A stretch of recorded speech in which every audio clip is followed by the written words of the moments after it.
मैं मिश्रा सर आज आप सभी कक्षा 7 के बच्चों को हिंदी वसंत भाग 2 के प्रथम पाठ हम पंछी उन्मुक्त गगन के पाठ का पाठन एवं उसका शब्दार्थ, व्याख्या एवं प्रश्न अभ्यास के बारे में चर्चा करने जा रहा हूँ।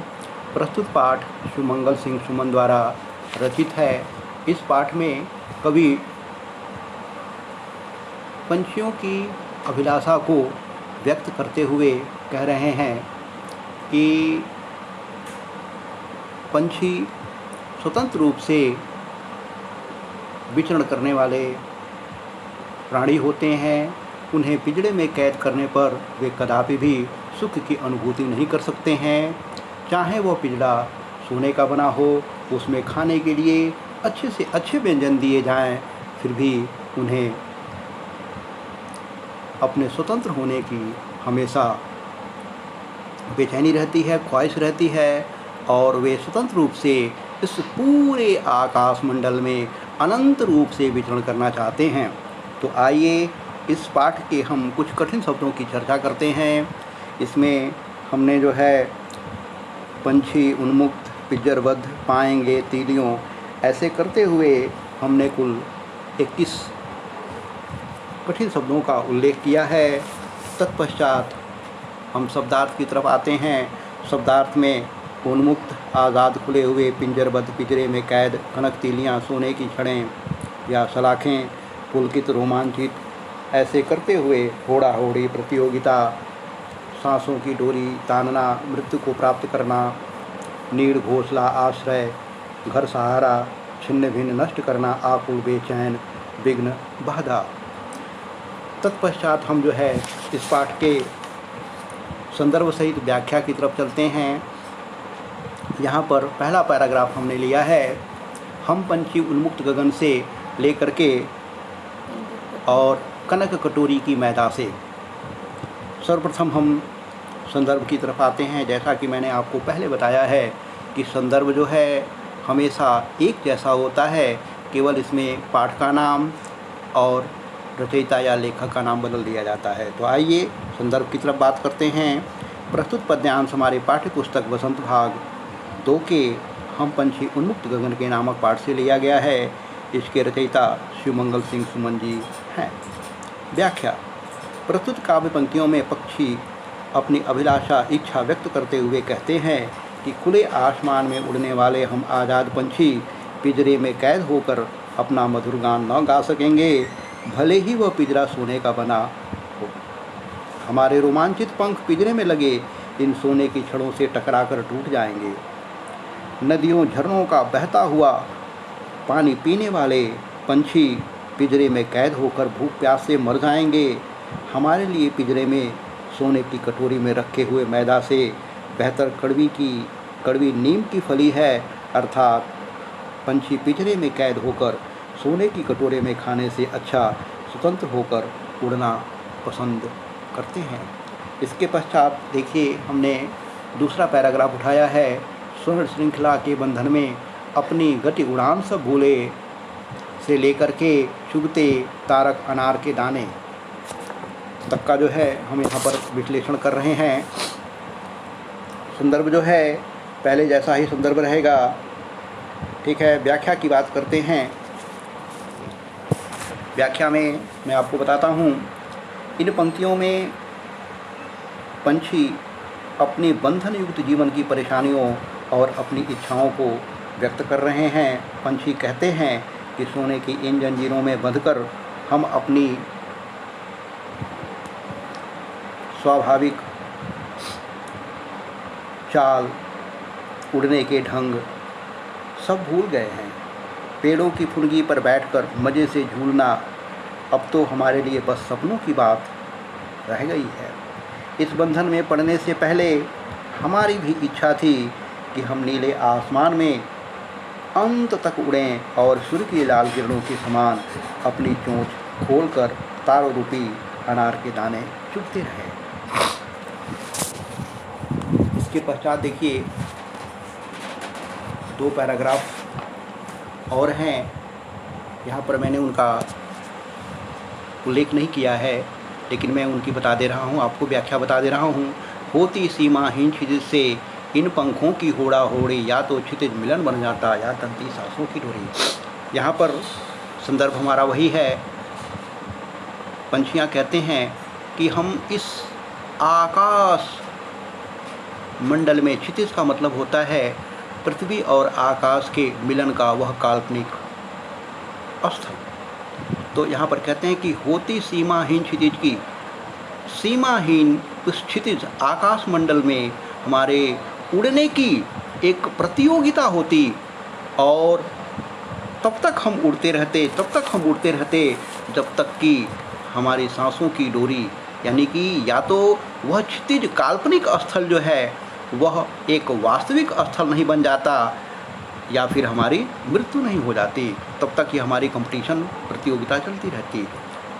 अगली पंक्तियों में कहा है कवि ने कि नीड़ न दो चाहे टहनी का आश्रय, छिन्न भिन्न कर डालो, लेकिन पंख दिए है तो आपको उड़ान में विघ्न डालो। कहते हैं कि पंछी अपनी अभिलाषा को व्यक्त करते हुए कह रहे हैं कि मुझे आश्रय दो चाहे न दो, चाहे टहनी का सहारा दो चाहे मत दो, उसे छिन्न भिन्न कर डालो, तोड़ दो, नष्ट कर डालो, लेकिन अगर आपने मुझे पंख दिए हैं तो इस जो बेचैनी भरी मेरी उड़ान है उसमें कदापि भी बाधा मत डालो, अर्थात मुझे उड़ने की पूर्ण स्वतंत्रता दो। आइए इसके पश्चात हम प्रश्न अभ्यास में आते हैं। प्रश्न अभ्यास में कविता से मैंने आपको जो है 1, 2, 3 प्रश्न कराए हैं। ठीक है, पहला है तरह तरह की सुविधाएं पाकर भी पंछी पिंजरे में बंद क्यों नहीं रहना चाहते। इसको मैंने आपको बताया है कि स्वतंत्रता सबको प्रिय होती है, मनुष्य हो, पशु हो, पक्षी हो, सभी स्वतंत्र रहना चाहते हैं। स्वतंत्रता प्रिय होने की इसी प्रवृत्ति के कारण हर तरह की सुख सुविधाएं पाकर भी पंछी पिंजरे में बंद नहीं रहना चाहते। अच्छा, दूसरा प्रश्न है पंछी उन्मुक्त रहकर अपनी कौन सी इच्छाएं पूरी करना चाहते हैं। उत्तर, पंछी उन्मुक्त रह करके अपनी निम्नलिखित इच्छाएं पूरी करना चाहते हैं। पक्षी उड़ते हुए आकाश की सीमा जानना चाहते हैं, पक्षी तारे रूपी अनार के दाने चुगना चाहते हैं, पक्षी सीमाहीन क्षितिज से प्रतियोगिता करना चाहते हैं। तीसरा प्रश्न इसका है भाव व्यक्त करना है। या तो क्षितिज मिलन बन जाता या तंती सांसों की डोरी। भाव है क्षितिज धरती आकाश के मिलन का वह काल्पनिक स्थान होता है। पक्षी इस सीमाहीन क्षितिज से प्रतियोगिता करते हुए उड़ना चाहता है, और ऐसा करते हुए या तो क्षितिज जो है वह काल्पनिक न होकर वास्तविक हो जाता, या फिर उड़ते उड़ते उसकी मृत्यु हो जाती। इसके बाद देखिए कविता से आगे में यहाँ पर मैंने बताया आपको बहुत से लोग पक्षी पालते हैं, पक्षियों को पालना उचित है अथवा नहीं, अपने विचार व्यक्त करिए। तो मैं आपको बता दूं कि पक्षियों को पालना कदापि उचित नहीं है। सभी स्वतंत्र रहना चाहते हैं। जब मनुष्य जो है बंधन युक्त रहना पसंद नहीं करता है तो फिर ये पक्षी पिंजरे में कैद होकर के कैसे रह सकते हैं। हमें उनकी स्वतंत्रता में बाधक नहीं होना चाहिए। इसके बाद देखिए 1, 2 प्रश्न और मैंने कराया है। इसमें है क्या आपकी जानकारी में कभी किसी ने कोई पक्षी पाला है, और पाला है तो उसकी देखभाल कैसे की जाती है। इसका आप जवाब अच्छी तरह से जानते हैं। पक्षियों को पिंजरे में बंद करके केवल उनकी आज़ादी का हनन नहीं होता, अपितु पर्यावरण भी प्रभावित होता है। इस विषय पर 10 पंक्तियों में अपने विचार व्यक्त करें, लिखें। पक्षियों को पिंजरे में बंद करने से केवल उनकी आज़ादी का हनन नहीं होता, अपितु पर्यावरण भी प्रभावित होता है। पक्षी पर्यावरण में संतुलन बनाए रखते हैं। पक्षियों के न रहने पर यह संतुलन बिगड़ने लगता है। कुछ पक्षी जैसे चील, बाज, कौवा आदि मरे हुए जानवरों को खाकर पर्यावरण को स्वच्छ बनाते हैं। अनेक पक्षी पौधों के परागण में सहायता करते हैं, जिससे अधिक मात्रा में फल और अन्न पैदा होता है।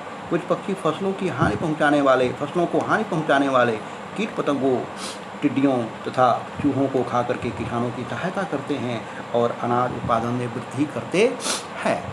इसके बाद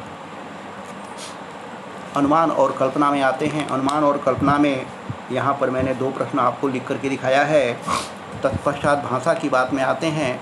भाषा की बात में है स्वर्ण श्रृंखला और लाल किरणों में रेखांकित करके गुणवाचक विशेषण बताया गया है। कविता से ढूंढ करके इस प्रकार के 3 और उदाहरण लिखने हैं। यहाँ पर मैंने उल्लेख किया है कनक तीलियाँ। तीलियाँ ये संज्ञा शब्द है और ये तीलियाँ कैसी हैं? कनक हैं, यानी सोने की हैं। तो यहाँ पर कनक जो है वो इसका विशेषण है।